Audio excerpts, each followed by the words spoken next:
ओम शांति। आज के बाप दादा के मधुर महावाक्य हैं। बाबा कहते हैं, मीठे बच्चे समझदार बन, अपना पोता मेल देखो। कोई कर्मेंद्रियां धोखा तो नहीं देती हैं। बाबा कहते हैं, बच्चे चेक करो, सारे दिन में कोई भूल हो तो अपने आप को स्वयं सजा दो। प्रश्न है, बाप से सच्चा व्यापार करने व ऊंचा पद पाने का आधार क्या है? बाबा बताते हैं, भगवान बाप से सच्चा व्यापार करना है तो बाप के हर डायरेक्शन पर चलो। बाबा कहते हैं, बच्चे यदि ऊंचा पद पाना है तो अंदर में जो भी बुरी आदतें हैं वह निकाल दो। कुदृष्टि, क्रोध आदि से बहुत नुकसान होता है। इसीलिए कर्म, आक्रम, विक्रम की गुह्य गति जो भगवान बाप ने समझाई है उसे बुद्धि में रखो। ओम शांति। बाबा कहते, बच्चे आत्म अभिमानी होकर बैठे हो। हर एक बात अपने आप से पूछनी होती है। बाबा युक्ति बताते हैं कि अपने आप से पूछो कि हम आत्म अभिमानी होकर बैठे हैं, बाप को याद कर रहे हैं। बाबा कहते, तुम्हारी यह सेना है ना, उस सेना में सिर्फ जवान होते हैं। तुम्हारी इस सेना में बूढ़े, जवान, बच्चे आदि सभी हैं। 80-90 वर्ष के बूढ़े भी हैं। बाबा कहते हैं, यह सेना है माया पर जीत पाने के लिए। हर एक को माया पर जीत पाकर भगवान बाप से बेहद का वर्षा लेना है। बाबा कहते हैं, बच्चे माया बड़ी ज़बरदस्त है, बड़ी प्रबल है, बहुत तूफान लाती है। हर एक कर्मेंद्रियां धोखा देती हैं। सबसे जास्ती धोखा देने वाली कौन सी कर्मेंद्रियां हैं? बाबा बताते हैं, बच्चे आँखें सबसे जास्ती धोखा देती हैं। बच्चों को समझाया जाता है, भले स्त्री पुरुष हो तो भी बुद्धि से समझो कि हम बीके हैं, नहीं तो आँखें बहुत धोखा देंगी। बाबा कहते, यह भी चार्ट में लिखना चाहिए, सारे दिन में हमको कौन सी कर्मेंद्रियों ने धोखा दिया है। बाबा कहते हैं, बच्चे आँखें नंबर 1 धोखा देने वाली हैं।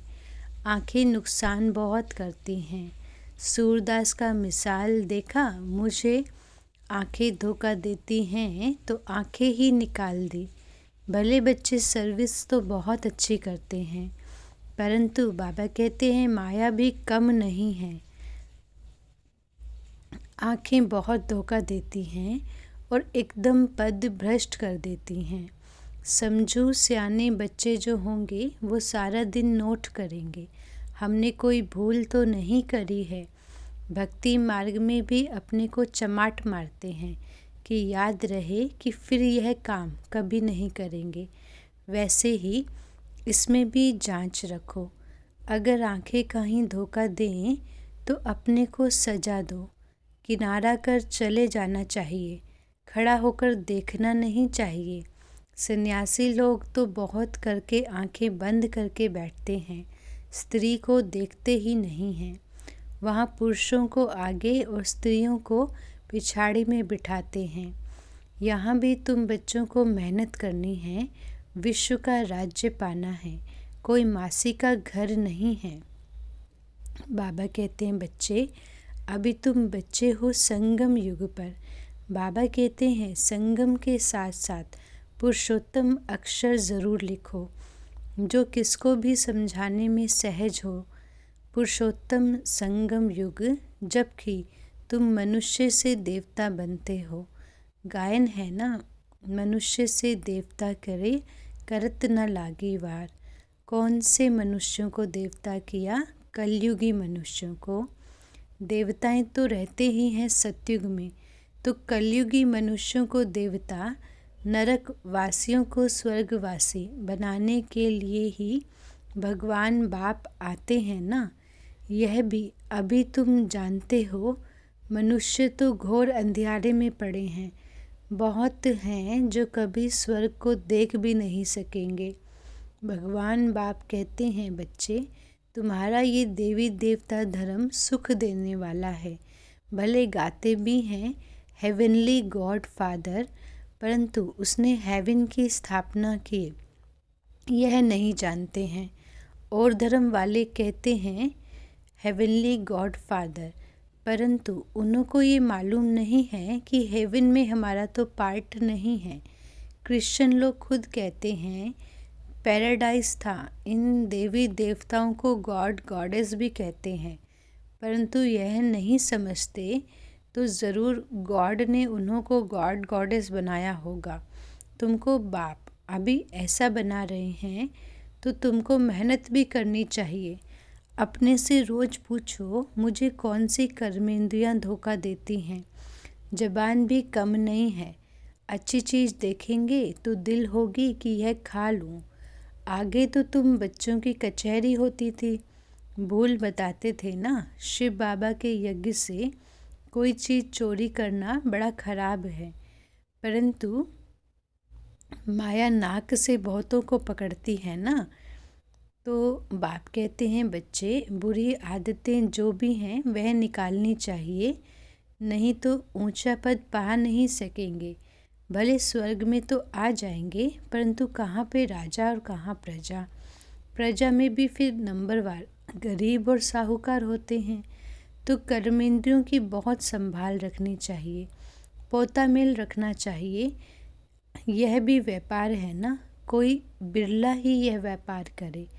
भगवान बाप समझाते हैं, बच्चे, अगर मेरे से व्यापार करना है, ऊंचा पद पाना है, तो श्रीमत परमात्मा की डायरेक्शन पर चलो। माया तो तुमको भुलाएगी ज़रूर।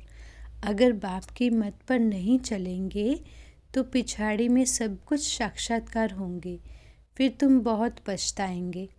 अभी तो सब कहते हैं हम नर से नारायण बनेंगे, परंतु अपने आप से पूछते रहो, बाबा के डायरेक्शन को अमल में लाओ तो बहुत उन्नति होगी। सारे दिन का पोता मेल निकालो। आँखों ने कहाँ पे धोखा तो नहीं दिया। बाबा कहते मंजिल बहुत ऊंची है ना, इसीलिए 8 रतन ही पास विद ऑनर निकलते हैं। भले 9 रतन भी होते हैं, उसमें नंबर 1 तो है बाबा, बाकी 8 रतन। जब कोई गृहचारी बैठती है तो 8 रतन की अंगूठी पहनते हैं, तो पास विद ऑनर 8 ही निकलते हैं, बाकी को कुछ न कुछ दाग लगते हैं। बाबा कहते बच्चे, इसमें बड़ी मेहनत है ना, रावण का राज्य है ना। सतयुग में ये बातें ही नहीं होती हैं, क्योंकि रावण का राज्य है नहीं। ऊंचे पद देने के लिए भगवान तुमको पढ़ाते हैं, तो विचार करो, गुरु भी करते हैं ना। बाबा कहते यह तो फिर सत्य गुरु है। उन्होंने तो सर्वव्यापी कहकर भगवान बाप से बेमुख ही कर दिया है। तुम समझा सकते हो। भगवान बाप कहते हैं, माँ में कम याद करो, मैं पतित पावन हूँ। फिर तुम कहते हो ठिक्कर भीतर में है। अभी भगवान बाप कहते हैं, तुम सब आसुरी मत पर मेरी गलानी अपकार करते आए हो। अभी हमको सब पर उपकार करना है। तुम बच्चों में कुदृष्टि, क्रोध आदि कुछ नहीं होना चाहिए, अपना ही नुकसान करते हैं। कुदृष्टि होती है तो उनको भी वाइब्रेशन आता है। बाबा कहते दूसरे को भी कशिश होती है। बाबा घड़ी घड़ी बच्चों को ध्यान खिंचवाते हैं। बच्चे, अपने को देखो कि कोई भी कर्मेंद्रियों के वश होकर विक्रम तो नहीं बनाया है। यह है विक्रम संवत। पहले थी विक्रमाजीत संवत। फिर जब विक्रम करना शुरू करते हैं तो विक्रम संवत होता है। अभी भगवान बाप बच्चों को कर्म आक्रम विक्रम की गति भी समझाते हैं। कर्म तो करना ही होता है ना। सतयुग में तुम्हारा कर्म आक्रम बनता है। यह सभी बातें तुम अभी जानते हो। दूसरे तो बिल्कुल घोर अंधियारे में हैं। तुमको अभी ज्ञान का तीसरा नेत्र मिलता है। त्रिनेत्री त्रिकालदर्शी बनाने वाला एक ही बाप है ना। इस ड्रामा के राज को कोई बिल्कुल ही नहीं जानते हैं। तुम मूल वतन, सूक्ष्म वतन, स्थूल वतन सबको जानते हो। आधा समय के बाद फिर दूसरे धर्म आते हैं ना। जो वृद्धि को पाते हैं उनको गुरु नहीं कहेंगे। गुरु तो एक के सिवाय कोई है नहीं, अर्थात सद्गति करने वाला एक ही है। अब सबकी सद्गति होनी है ना। उनको धर्म स्थापक कहा जाता है, ना कि गुरु। तो उनको याद करने से कोई सद्गति नहीं होगी, विक्रम विनाश नहीं होंगे। उसको भी भक्ति कहा जाता है। ज्ञान की लाइन में सिर्फ तुम ही हो ना। यह है पांडव सेना। तुम सब पंडे हो, शांति धाम और सुख धाम में ले जाने वाले हो। तुम्हारी बुद्धि में है, हम तो गाइड्स हैं। बाबा भी लिबरेटर और गाइड है, हर एक को लिबरेट करते हैं। बाबा कहते हैं मुझे याद करो तो विक्रम विनाश होंगे। फिर अगर कोई विक्रम किया तो 100 गुना दंड हो जाता है। इसीलिए जहाँ तक हो सके विक्रम नहीं करो, जो नाम बदनाम हो। विक्रम करने से फिर वृद्धि हो जाएगी। इसीलिए अभी बहुत खबरदारी रखना। भाई बहन की दृष्टि को बहुत पक्की चाहिए। हम ब्रह्मा के बच्चे हैं और शिव बाबा के पौत्रे हैं। शिव बाबा से हमने प्रतिज्ञा करी है ना। फिर भी माया बहुत धोखा देती है। कहना बड़ा सहज है कि हम लक्ष्मी नारायण बनेंगे, परंतु डायरेक्शन पर भी अमल करना पड़े। बाबा कहते हैं स्त्री पुरुष सारा दिन यह ज्ञान की बातें आपस में करते रहें। दोनों कहते हैं हम बाबा से पूरा वर्षा लेंगे, टीचर से पूरा पढ़ेंगे। अरे ऐसा टीचर फिर कभी मिलेगा क्या? यह बस तुम आत्मा जानती हो। देवताएं भी बाप को नहीं जानते तो और धर्म वाले कैसे जानेंगे? अभी तुमको बाबा सारी सृष्टि के आदि मध्य अंत का ज्ञान सुना रहे हैं। यह ज्ञान फिर प्रायलोप हो जाएगा। मैं ही प्रायलोप हो जाता हूँ तो फिर यह ज्ञान कहाँ से मिलेगा? बाबा बच्चों को युक्ति बताते हैं तो हमेशा याद रखो कि हमको शिव बाबा सुनाते हैं। यह जानते हैं मैं भी शिव बाबा से वर्षा ले रहा हूँ। यह भी स्टूडेंट लाइफ में है। तुम भी मनुष्य से देवता बनने के लिए पढ़ रहे हो। देवताएं होते हैं सत्ययुग में, कलयुग में मनुष्य हैं, उसमें भी अनेक धर्म है। यह बहुत समझने की बातें हैं। बाबा कहते हैं यहाँ पर आते तो बहुत हैं, फिर भी तकदीर में नहीं हैं, तो कहते हैं हमको संशय आता है। शिव बाबा इसमें कैसे आकर पढ़ाते हैं मैं नहीं जानता हूँ। अरे शिव बाबा अगर नहीं आए तो भला शिव बाबा को याद कैसे करेंगे जो तुम्हारे विक्रम विनाश हों। उनकी याद के बिना तो विक्रम विनाश हो नहीं सकते। सजाएं बहुत खानी पड़ेंगी बाबा, बाकी पाई पैसे का पद मिलेगा। बाबा कहते यह राजधानी बन रही है ना, राजाओं के आगे दास दासियां भी होते हैं ना। बाबा से पूछो कि हमारा शरीर अब छूट जाएगा तो हम क्या जाकर बनेंगे, तो बाबा सब कुछ सुना देंगे। नंबर वार तो है ना। ये पढ़ाई बड़ी ज़बरदस्त है, इसमें कमाई बहुत है। मनुष्य कमाई के लिए कितना हैरान रहते हैं।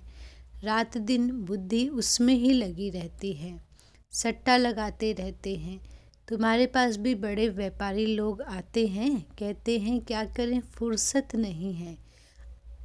अरे विश्व की बादशाही मिलती है, सिर्फ शिव बाबा को याद करना है। अपने इष्ट देव को भी तो याद तो करते हो ना। कोई देवता को याद करने से विक्रम विनाश नहीं होंगे। इसीलिए तो बाबा बार बार समझाते रहते हैं, ताकि कोई ऐसा ना कहे कि हमको कोई ने समझाया नहीं है। तुम बच्चों को हर एक को पैगाम देना है। एरोप्लेन से पर्चा गिराना भी बहुत अच्छा है। कोई ऐसा नहीं रह जाए जो कहे कि हमको मालूम ही नहीं पड़ा कि भगवान बाप आए हैं, बाबा आया है। इसीलिए यह सब करना पड़ता है। ब्रह्मा है शिव का पहला बच्चा। प्रजापिता ब्रह्मा वह भी बाप ठहरा ना। ब्रह्मा के द्वारा शिव बाबा स्वर्ग की स्थापना करते हैं। बाबा कहते हैं, मैं इनके द्वारा आदि सनातन धर्म की स्थापना कर रहा हूँ।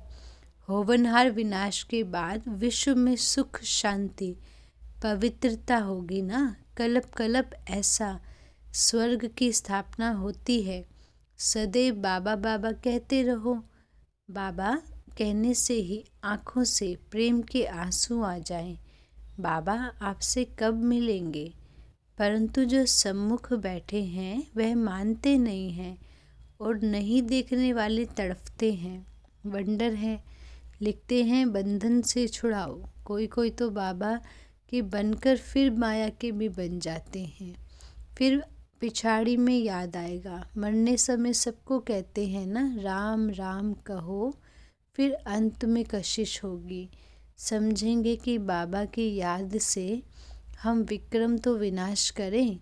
बाबा कहते हैं, मीठे मीठे बच्चे अपना कल्याण करो, बाप की श्रीमत पर चलो, सबको संदेश देते रहो।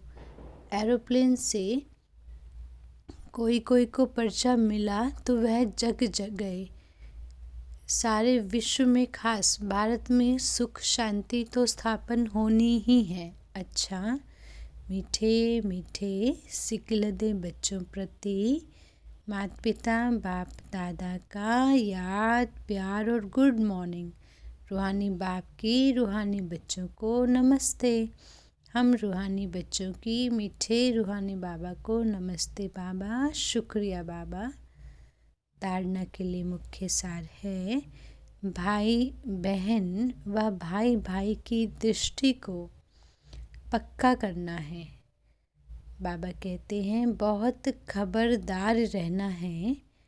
ऐसा कोई कर्म नहीं हो जो भगवान बाप का नाम बदनाम हो।